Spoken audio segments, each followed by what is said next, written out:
Okay, so let's get right into the code over. I'm actually going to go ahead and stream this live, so no pressure. So the first thing we're going to need to do is to import itertools.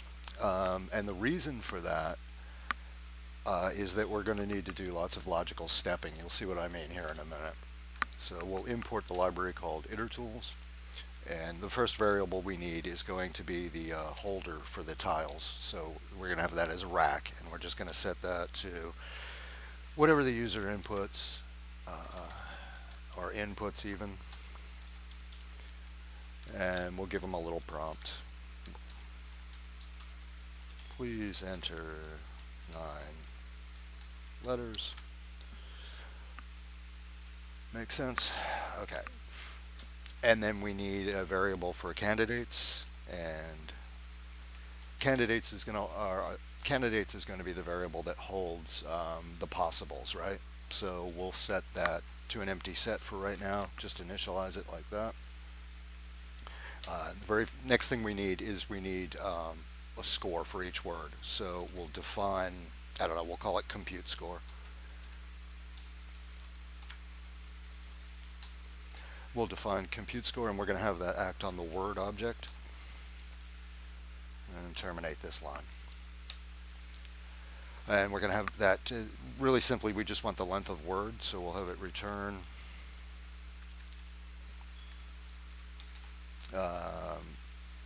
len of word. Make sense? All right, so now we can start the frickin' looping, right? So we're going to do for each I in range, what range are we going to use? So let's think about this for a minute. We're going to do range from 1 to the length of that variable rack that we just defined, plus 1. And that way we can step through everything. Colon to terminate that line, and then we're going to do, now here's where it starts to get a little complex, right? We're going to do for, come on IntelliSense, we're going to do for combination, for combination in itertools dot combinations.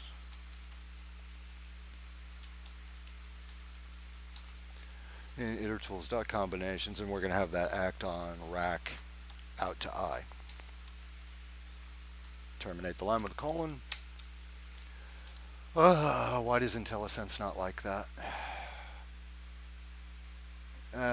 We'll revisit this when it fails, okay? But for right now, we'll leave that alone because I'm not sure what it is. So the next thing we need to do is a pipe, and we're going to do candidates again.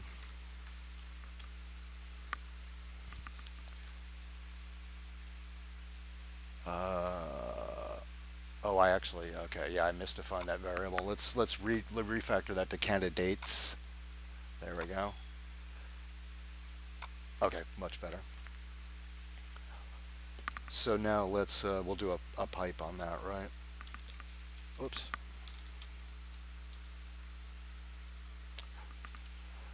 Sorry, losing the thread. So yeah, we need to pipe that, and now we need to do a little curly brace action. So what we're going to do is we're going to join, use the join function on what? On the perm object, for each perm, for perm in itertools dot itertools dot permutations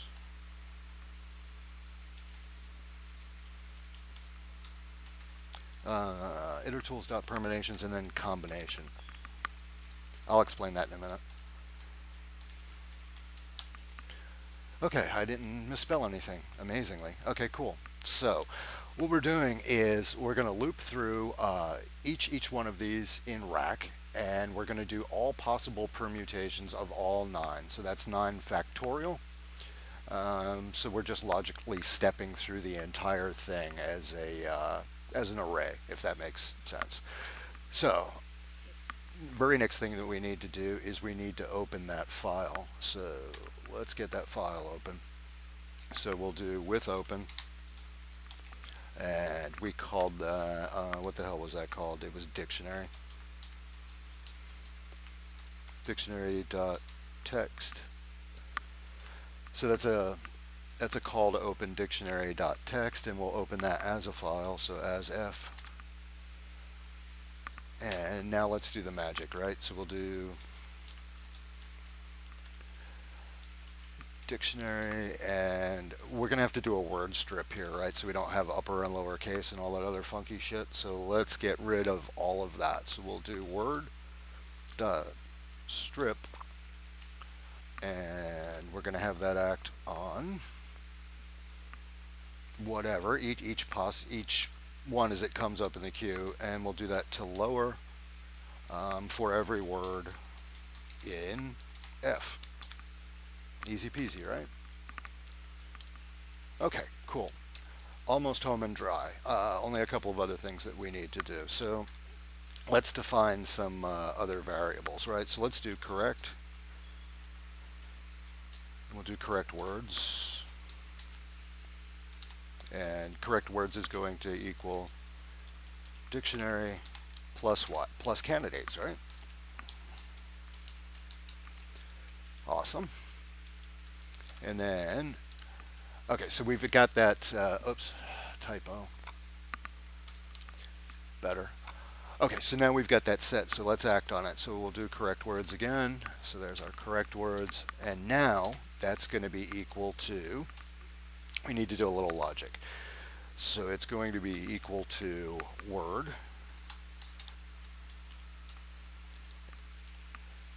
compute score of word. There it is, compute score of word.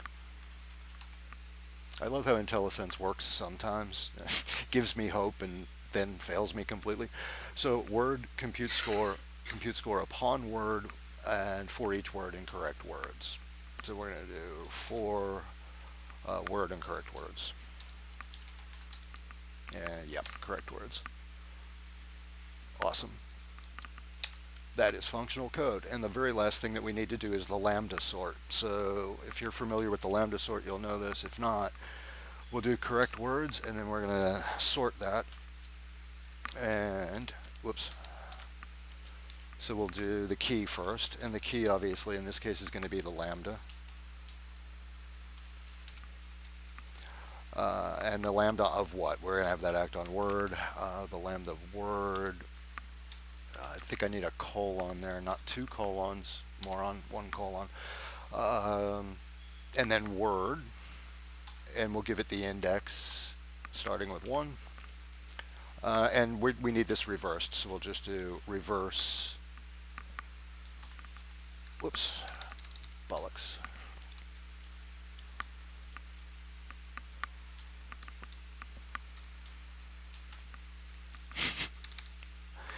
Reverse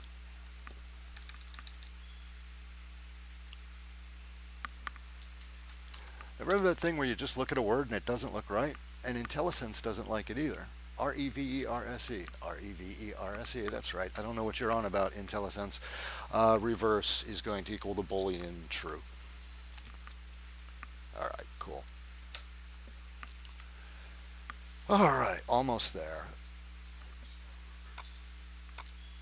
Oh, now it likes it. Now that it's defined, it likes it. Okay, so the last thing that we need to do is for word.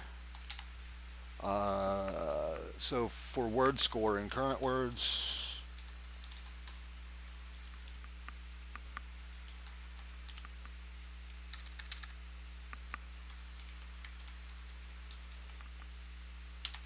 okay, so for word score, no, I'm sorry, that's, no, that's correct words. I set that to correct words. So for word score in correct words, so we will only want ones of length 6 or greater. So we'll do if score is greater than 5, then we'll use the print function to give us the output, right? But we're going to need to convert that to a string, so we'll do str acting upon score, not skewer, but score. Awesome. And then just to format it so it looks nice, we'll add a space to the output. And then we need to add the actual variable, which is word. Yep. Okay, awesome. Now, unless I've completely cucked something up, this should compile and run. So let's give it a go. Oh, wait a minute. IntelliSense is telling me there's one too many spaces there. Is that what that is? Hold on. Let's check it out before I run it. Yeah, I don't think it likes that space. Let's try taking the space away. It's still not happy. Introduce variable for statement. Candidates equals join perm. No, I think that's right. Let's see if it throws an error. All right, so let's give it some input.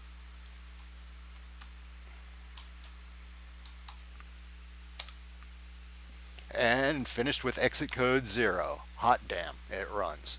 So you can see we've got a whole bunch of 6 values, a shit ton of 7 values, and even an 8 value here with asteroid. And obviously, you know, depending on what input I gave it, you would get different results. But basically, that's how you do it. And yeah, and that's all I have to say about this.